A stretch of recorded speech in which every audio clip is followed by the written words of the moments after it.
There's a Home Depot employee who was just fired for posting on social media that she wished the shooter on Saturday had been a better shot and had succeeded at murdering Trump. And we know this because this Home Depot employee was just approached at work by some guy with a cell phone camera. Are you? Yeah? Okay, from Cayuga? And you think that the shooter should have been a better shot? Is that what you posted on Facebook? I am at work. You think that the shooter should have been a shooter, huh? I am at work. Yeah, I think that's pretty messed up. Pretty anti-American, if you ask me. As a veteran, I'm disgusted.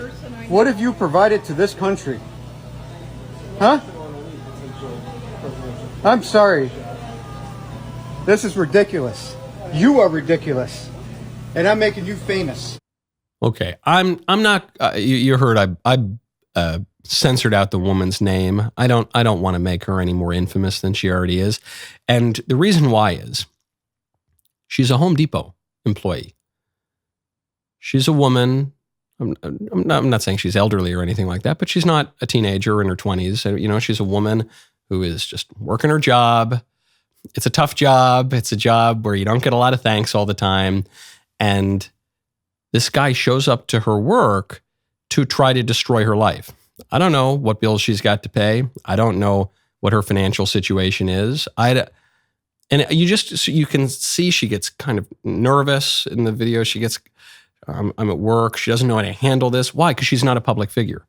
And so I find the whole thing really, really distasteful to go after some private citizen who's working a tough job for not a lot of pay and to try to ruin her life. I just find it distasteful. I find it very distasteful that she said, whether joking or seriously, I wish the shooter had succeeded at murdering the president. I obviously find that distasteful too. I guess the reason that I wouldn't encourage this kind of thing is she's a private citizen. Now, the only caveat to that is, and the only point that this guy has as he's going to film her, is that she has made herself a public figure. And she's made herself a public figure by posting on social media. And she's not aware of that, which is why, again, I'm still broadly against doing this to people. I'm still broadly against going up to ostensibly private citizens and trying to ruin their lives because of something they posted on Twitter or Facebook or something, making them really famous or infamous.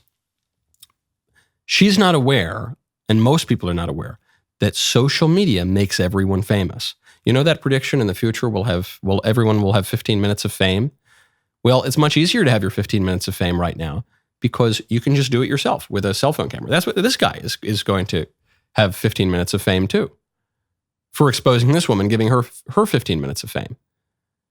I don't think she understood that. I don't think most people understand that.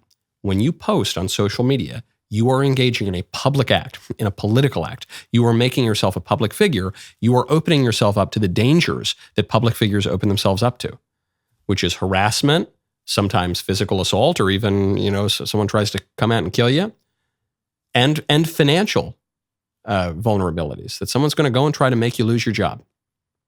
So when there have been a couple attempts to cancel me and destroy my career, but that's kind of baked into the equation here. I'm a guy with a political show who goes out and gives speeches and campaigns and does all that sort of thing, okay? So it's all baked in. But if you're just a woman working at Home Depot, trying to make ends meet in a tough economy, you're especially vulnerable. And so I find that really, really distasteful. And one way to protect against it, one, is to have a little bit of grace and to know the occasion for all of us to keep in mind. But two, for everyone to recognize your acts are going to be increasingly political because our private lives are becoming increasingly public.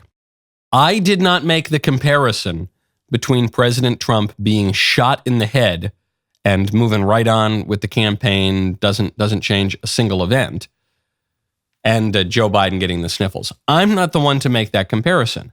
Incredibly, it is the Democrats. It is some of President Biden's former staffers who are drawing that comparison. Here's the question that I have on that. These two men are both elderly.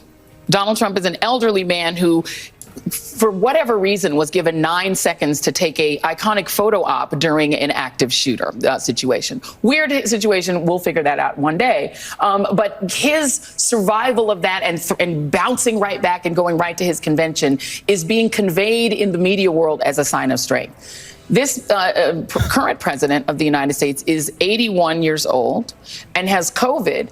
Should he be fine in a couple of days? Doesn't that convey exactly the same thing? That he's strong enough, older than Trump, to have gotten something that used to really be fatal to people his age. So if he does fine out of it and comes back and is able to do rallies, isn't that exactly the same? I mean, it's not exactly the same. It's not the same incident, but it's an elderly man coming through out of an illness. It should. Okay, so you can see Jen Psaki as Joy Reid is on this crazy rant. You can see Jen Psaki trying to keep the corners of her mouth from pulling up too much. First of all, Joy Reid begins. She says, "I don't know why this man was allowed 9 seconds to take an iconic photograph after he had just had part of his ear blown off and nearly had his brains blown out. I don't know why. I don't know what. It was all a setup." That's the insinuation, right? The insinuation is this was all a setup.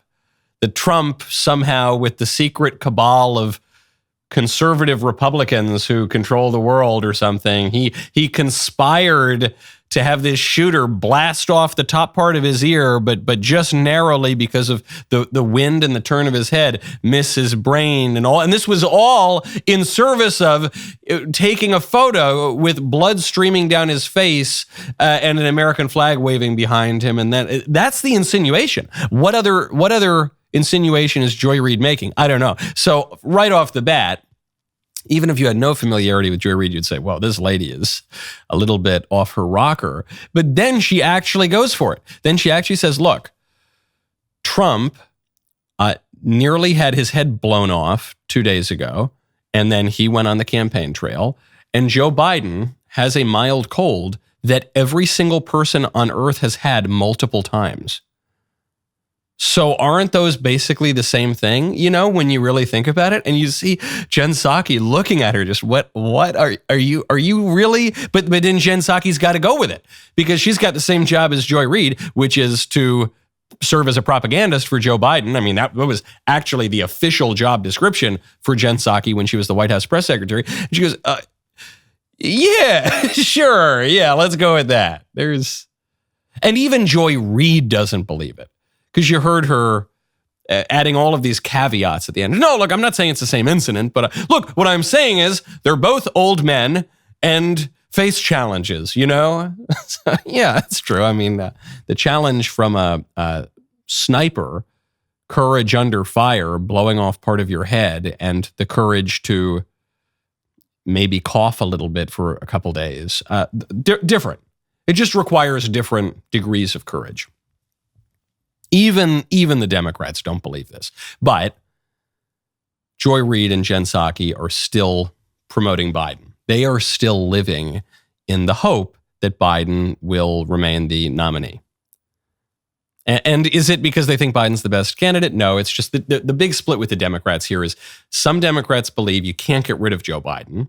I guess there are a handful of Democrats who believe that Joe Biden is still the best candidate in 2024. But even the ones who don't believe that, some think, well, there's no way to get rid of him, so I don't want to come out against the leader of my party and the sitting president, maybe the future president. Then I'm going to lose my access. They're going to consider me an enemy. I'll be on the blacklist. So they're still pushing Biden and increasingly having to do rhetorical acrobatics to do it. They've got to compare an assassination attempt to COVID. But then there are many, if not more, Democrats who are coming out and saying, it ain't Biden. Guys, drop it. It can't be Biden. We are going to get this guy out. That was a great clip. Now hold up, ring the bell, subscribe to the Michael Knowles YouTube channel. We'll see you next time.